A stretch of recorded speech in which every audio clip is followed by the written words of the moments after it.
사랑하는 여러분, 한 주간에도 평안하셨습니까? 오늘은 제38과 영혼 구원의 골든타임이란 제목으로 함께 은혜를 나누겠습니다. 여러분 가지고 계시는 구역공과 198페이지를 펴시고 함께 읽어가면서 은혜를 나누겠습니다. 나눌 말씀은 고린도후서 6장 2절 말씀, 외운 말씀도 동일합니다. 함께 읽겠습니다. 이르시되 내가 은혜 베풀 때에 너에게 듣고 구원의 날에 너를 도왔다 하셨으니 보라 지금은 은혜 받을 만한 때요 보라 지금은 구원의 날이로다. 아멘. 읽겠습니다.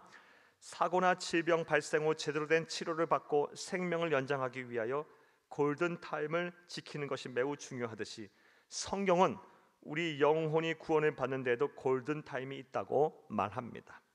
이르시되 내가 은혜 베풀 때에 너에게 듣고 구원의 날에 너를 도왔다 하셨으니 보라 지금은 은혜 받을 만한 때요 보라 지금은 구원의 날이로다.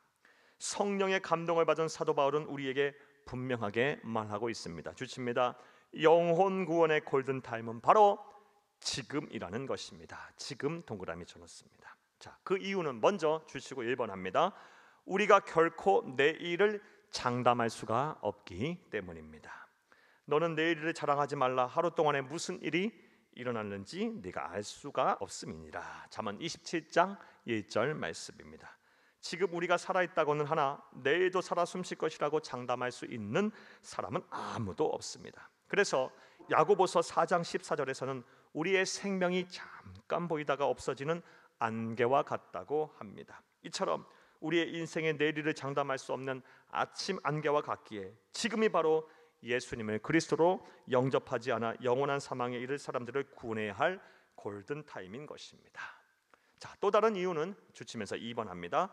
구원의 주권자이시며 심판의 주인이신 예수님이 도적같이 세상에 오실 것이기 때문입니다. 주의 날이 밤에 도둑같이 이를 줄을 너희 자신이 자세히 알기 때문이라. 그들이 평안하다 안전하다 할 그때에 임신한 여자에게 해산의 고통이 이름과 같이 멸망이 갑자기 그들에게 이르리니 결코 피하지 못하리라. 데살로니가전서 5장 2절에서 3절 말씀입니다.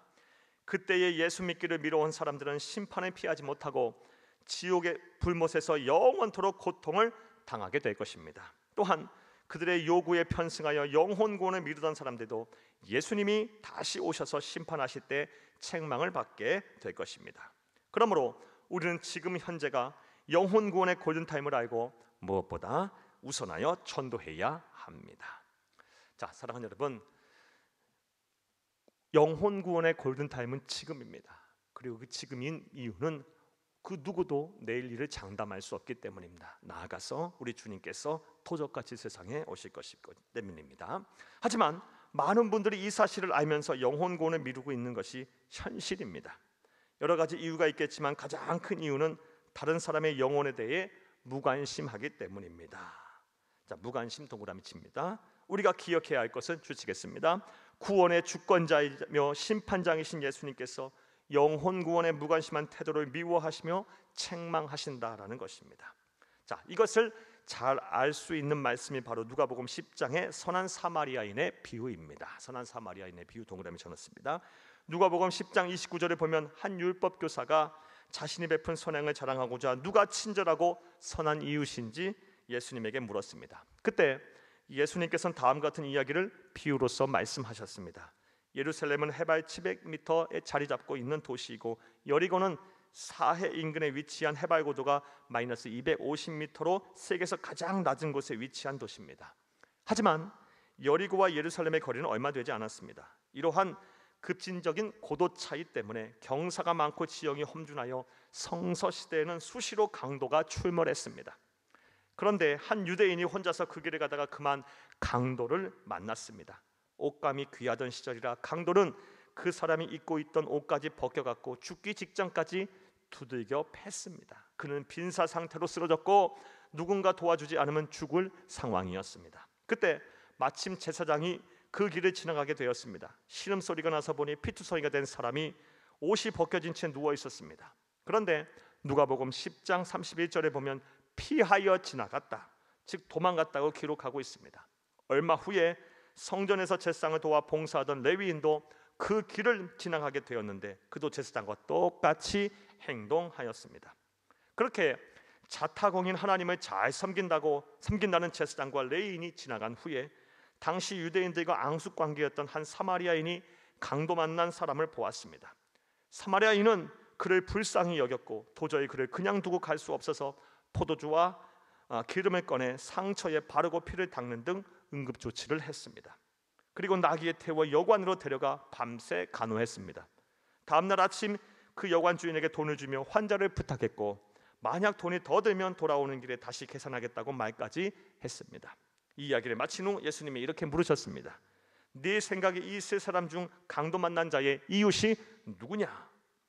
예수님께서 이 부유의 말씀을 통해 하시고자 하는 교훈은 명확합니다. 바로 주칩니다. 무관심이 죄다라는 것입니다. 무관심이 죄다. 자, 이어서 계속 주칩니다. 예수님은 냉혹한 이기주의에 사로잡혀 자기 자신이나 자기 가족, 자기가 사랑하는 사람 외에는 관심이 없이 무관심의 노예가 가는 우리들을 향해 경고하고 계시는 것입니다. 까지 줄여집니다. 저는 종종 예배를 드릴 때마다 마음이 아파오는 것을 느낍니다. 그 이유는 나는 하나님이 미워하시는 비정한 예배자가 아닌가 하는 생각 때문입니다. 마태복음 9장 13절에 하나님은 긍휼을 원하시고 제사를 원치 않으신다고 말씀하셨는데 이웃을 불쌍히 여기는 마음이나 예수를 믿지 않은 사람에 대해 안타까움 없이 나 혼자 하나님의 임재하에 거하여 하나님의 은혜를 찬양하고 예배드리는 제 자신을 종종 발견하기 때문입니다. 여러분들은 어떠십니까? 혹시 아직 예수를 믿지 않는 식구가 있고 아직 예수를 모르는 친구가 있는데 이들을 그냥 두고 두 손 들고 찬양하며 하나님 앞에서 부르짖어 기도하고 계시지는 않으십니까? 만약 그리하다면 하나님께서 과연 우리의 찬양과 기도를 기뻐하시며 받으실까요? 물론 가족 전도가 하루아침에 되지는 않습니다. 아무나 붙잡고 교회 가자고 전도한다고 해서 무작정 따라오는 것도 아닙니다. 그러나 우리에게 중요한 것은 하나님 앞에 나왔을 때의 우리의 마음 자세입니다. 즉 선한 사마리아인처럼 무관심을 버리고 영혼의 강도를 만난 사람을 불쌍히 여기는 마음이 우리에게 있어야 합니다. 다시 말해 예배당에 앉아 있어도 내 마음은 예수를 믿지 않아 하나님의 무서운 진노와 심판, 영원한 사망을 받을 남편이나 아내, 부모, 형제, 이웃, 친척에 가 있어야 합니다. 그들을 놔두고 나 혼자 나와 예배드리는 것을 마음 아파하는 우리의 모습이 우리에게 반드시 있어야 합니다. 이제 예수를 믿지 아니하는 사람들을 생각하며 주치겠습니다. 주여, 내가 그 영혼을 구원할 수 있도록 나와 함께 하옵소서라고 간절히 기도하며 바쁘고 해야 할 일이 많다는 이유로 미루어 놓고 생각 속에서 지워놓았던 전도를 지금 시작하시기를 바랍니다. 사랑하는 여러분, 우리의 인생은 하루살이와 같습니다. 세상의 사건 사고가 질병이 끊어지지 않기에 아무도 내일을 장담할 수가 없습니다.